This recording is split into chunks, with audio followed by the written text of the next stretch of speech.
Today we're going to be talking about agreements, so cohabitation agreements and prenuptial agreements. We are joined by Stephanie Bellchambers, who is a private family solicitor, director at Biscoe Solicitors and head of the family department.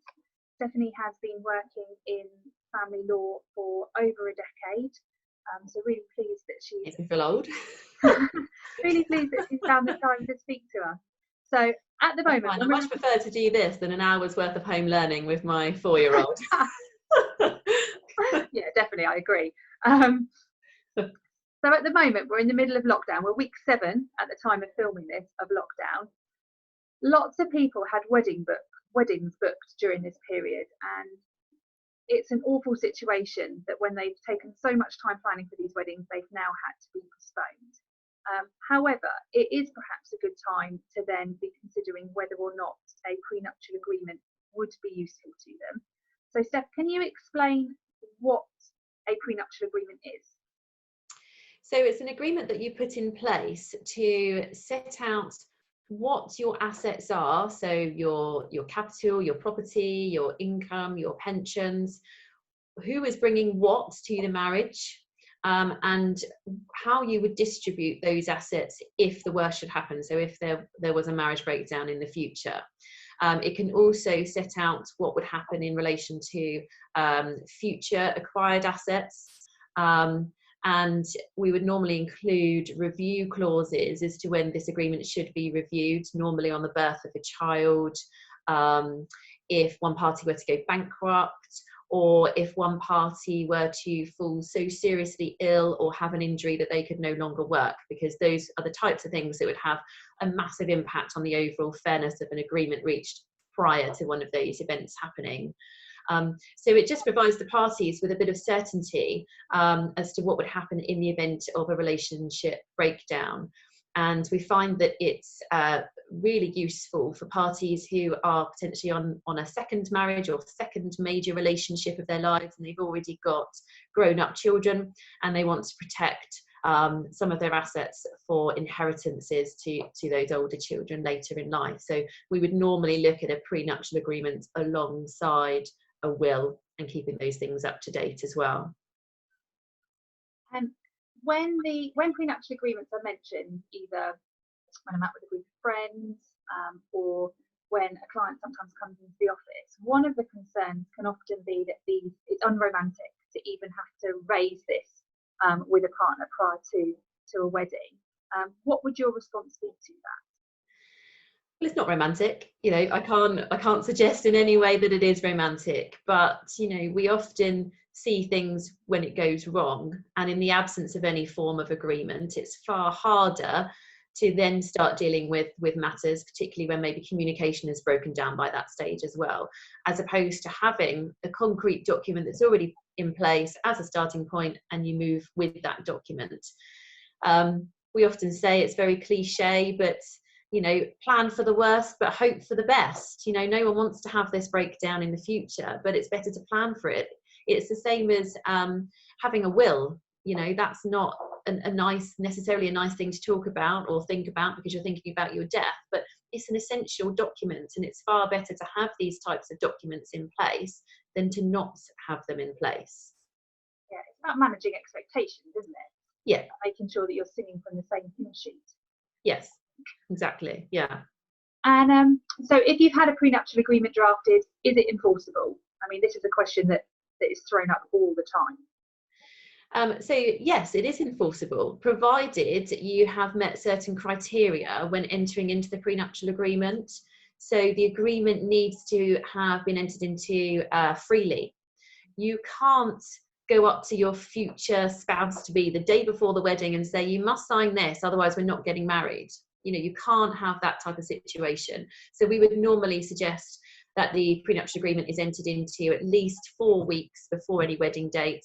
It's freely entered into with no pressure. Both parties have had the opportunity to seek independent legal advice, and we would normally suggest that both parties have lawyers and they sign up to the agreement as well to confirm legal advice has been given and both parties understand the implications of the agreement, and that the agreement needs to be fair. It's got to consider how both parties' needs are going to be met should there be a marriage breakdown. So provided you can evidence that criteria, there's no reason as to why the court wouldn't uphold it, and especially if none of the other review positions or events have happened, so that a child hasn't been born that hasn't been catered for. But in any event, I would suggest review it upon a child being born anyway. Then it should be held up and enforceable. The longer a marriage goes on for, the more persuasive the position is that we should be starting from equality in any event.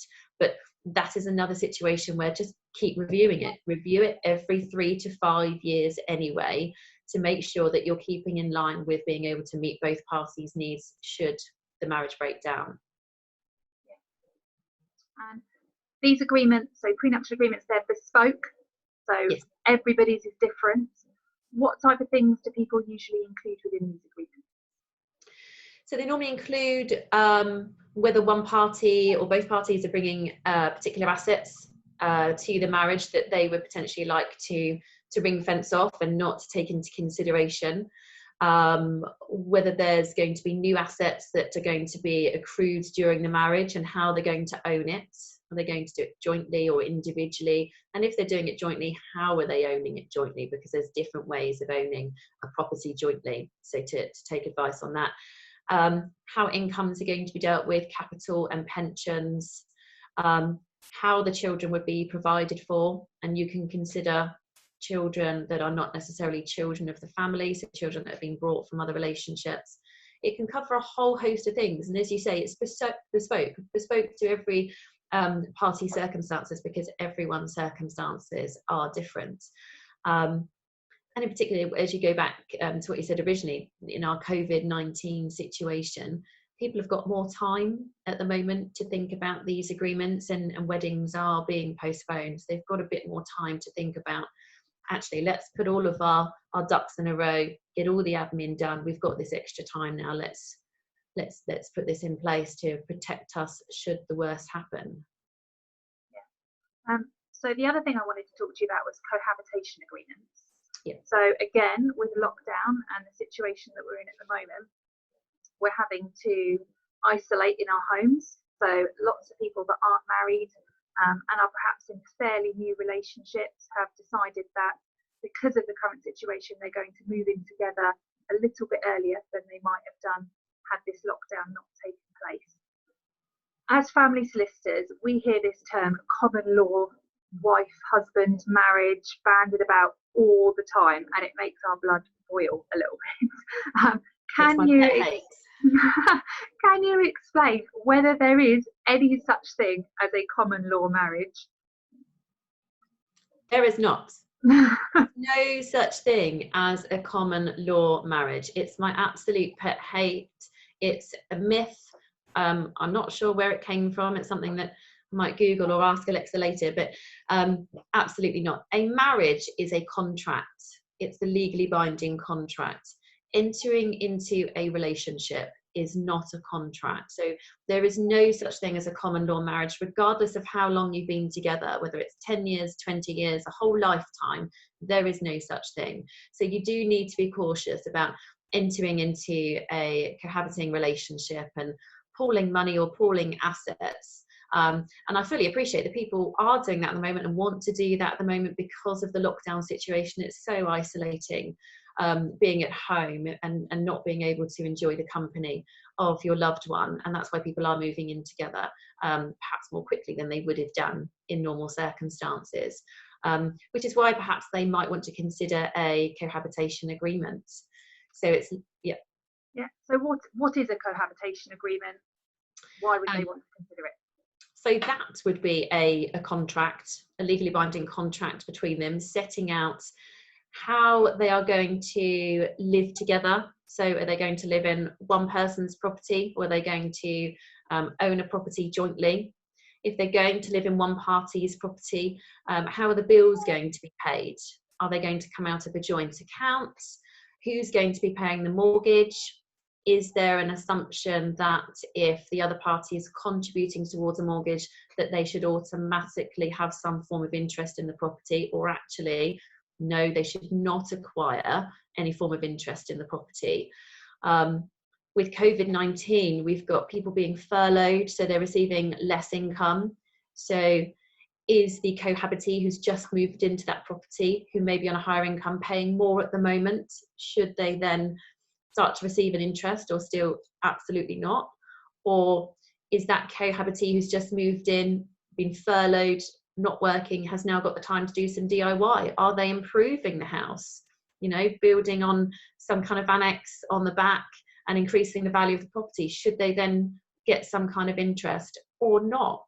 You know, it's about setting the intentions from the get-go, and trying to ease the way to there being a smooth or an easier separation should the worst happen later on down the line.